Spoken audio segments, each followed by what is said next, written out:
Knights in armor, the Crusades, castles, great cathedrals, the Black Death, Magna Carta. All of these are part of the historical period called the Middle Ages, also known as the medieval era.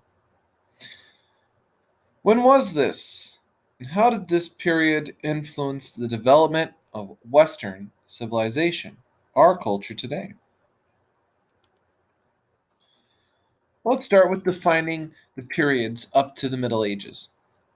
You see it here sandwiched between classical civilization and modern times.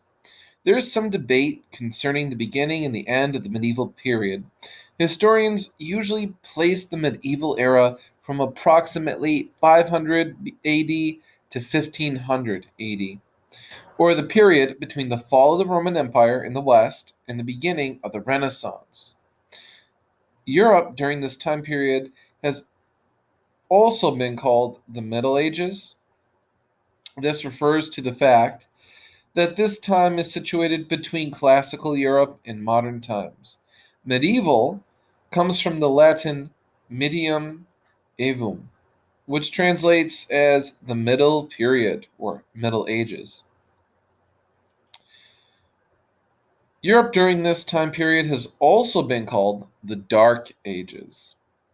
This was a term used in the 15th and 16th centuries by those who believed the era lacked social or artistic worth, or somewhat unfair criticism.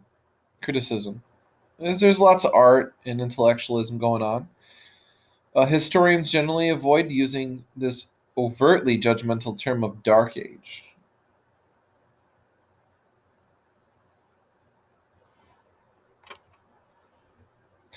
The Middle Ages can be broken down into three time periods, each made distinctive by major civilization changing events. So we have the early Middle Age, as after the fall of the Roman Empire, small independent kingdoms arose throughout Western Europe. This era also witnessed the birth of feudalism, a system of sovereignty and protection, which is discussed later in this unit. After the early, we have the high Middle Ages. During this era, Christianity became a dominant force, uniting Western Europe under the authority of the Catholic Church. Crusades occurred during this time period, allowing territorial leaders to bring diverse groups together and command authority by ordering people to defend their beliefs against the mounting threat of Islam. Finally, we had the late Middle Ages. This era was characterized by the decline of feudalism and the rise of nation states ruled by royal families. Think France, England, Germany. Events during this time period also included the Hundred Years' War between France and England, and the spread of the bubonic plague, the Black Death, which killed between one third and one half of the population of Europe. And some historians say even more. About 60% of all of Europe died. So let's start with the fall of the Roman Empire, which ushers in the Middle Ages. What has been referred to as the fall of the Roman Empire marked the beginning of the medieval era, and it also contributed to the social and political climate of Europe for centuries afterwards. Historians note that the Roman Empire, especially the city of Rome, fell for multiple reasons. One of the most significant reasons was the invasion of barbarian tribes. Rome was under constant threat of invasion from all sides, including Germanic tribes from north central Europe, the Huns from Asia, and African tribes in the south. Several barbarian tribes eventually did attack, particularly in the Western Empire. Germanic invaders from the north took lands as far south as Greece.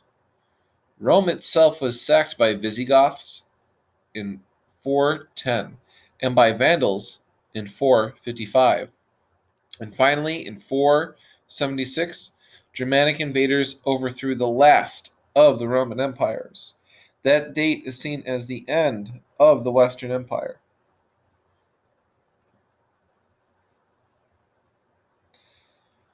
The founders of Europe's future nations settled in European mainland during the early medieval period. Invaders from Asia, namely the Huns and the Magyars, and Germanic tribes, including Saxons, Angles, and Goths, became less nomadic and created permanent settlements. Although many of the kingdoms created were short lived and unstable, they marked a new era of European development of population centers away from Rome. So we're no longer going to see an Italian centered Europe.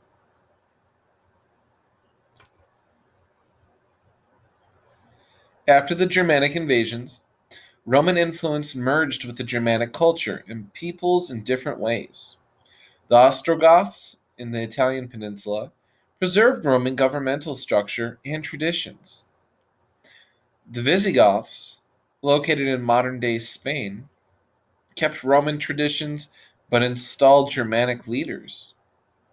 In the British Isles, the Angles and Saxons each carved out portions to create their own kingdoms. The strongest of the Germanic tribes was the Franks, located in Central Europe.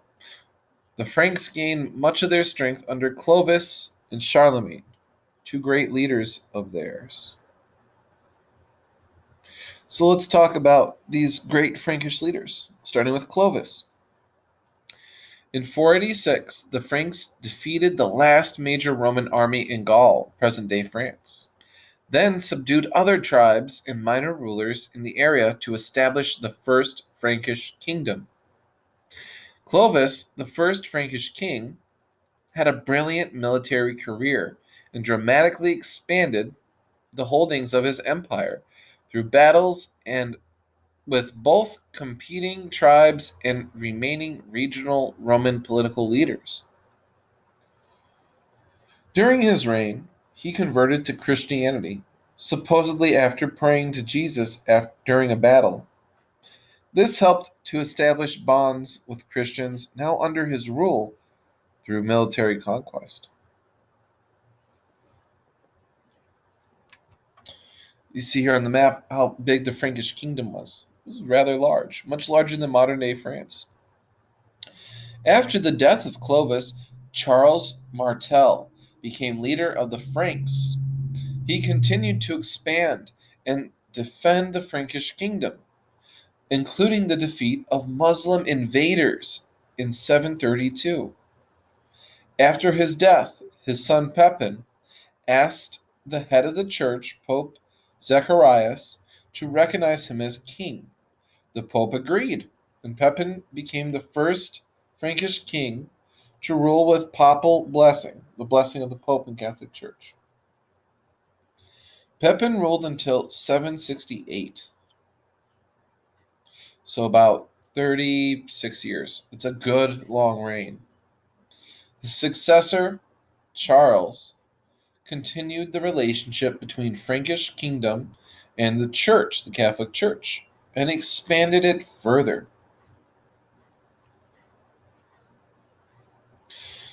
Pepin's son Charles became leader of the largest empire since the Romans, known as Charles the Great, Charlemagne.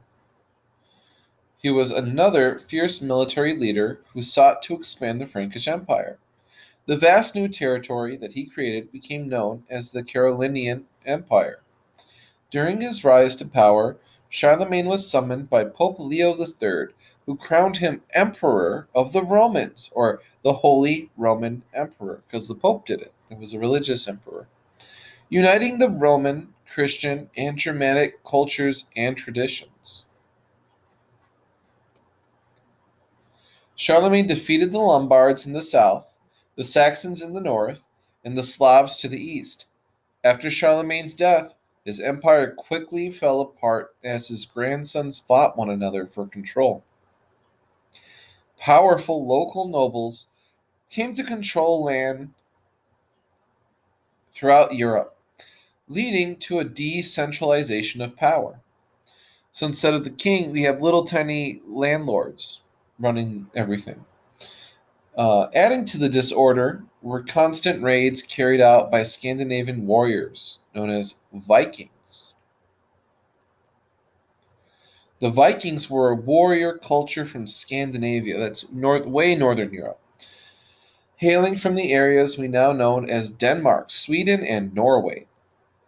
Scholars disagree about the reasons why the Vikings began to aggressively raid other cultures and settle their lands. Overcrowding in the Viking homelands may be forced them to seek a new territory. Crop failures or a desire to find new trade outlets may also have been factors. Viking settlers ended up as far south as the Mediterranean Sea, as far east as modern day Russia, and as far west as Iceland, Greenland, and even Canada. Vikings made it to the America. They overran a large area of northwestern France and called it Norse Mainland, later known as Normandy. That's northern France today, is Normandy. Charlemagne's heirs had difficulty maintaining law and order in the kingdom's fragmented territories, and the Vikings gained footholds in many areas of the Carolingian Empire. Though they had success in the ninth century venturing into the European mainland, the Vikings eventually lost their edge as the growing kingdoms of Europe developed new, more effective ways to organize and defend themselves. That's the end of today's video.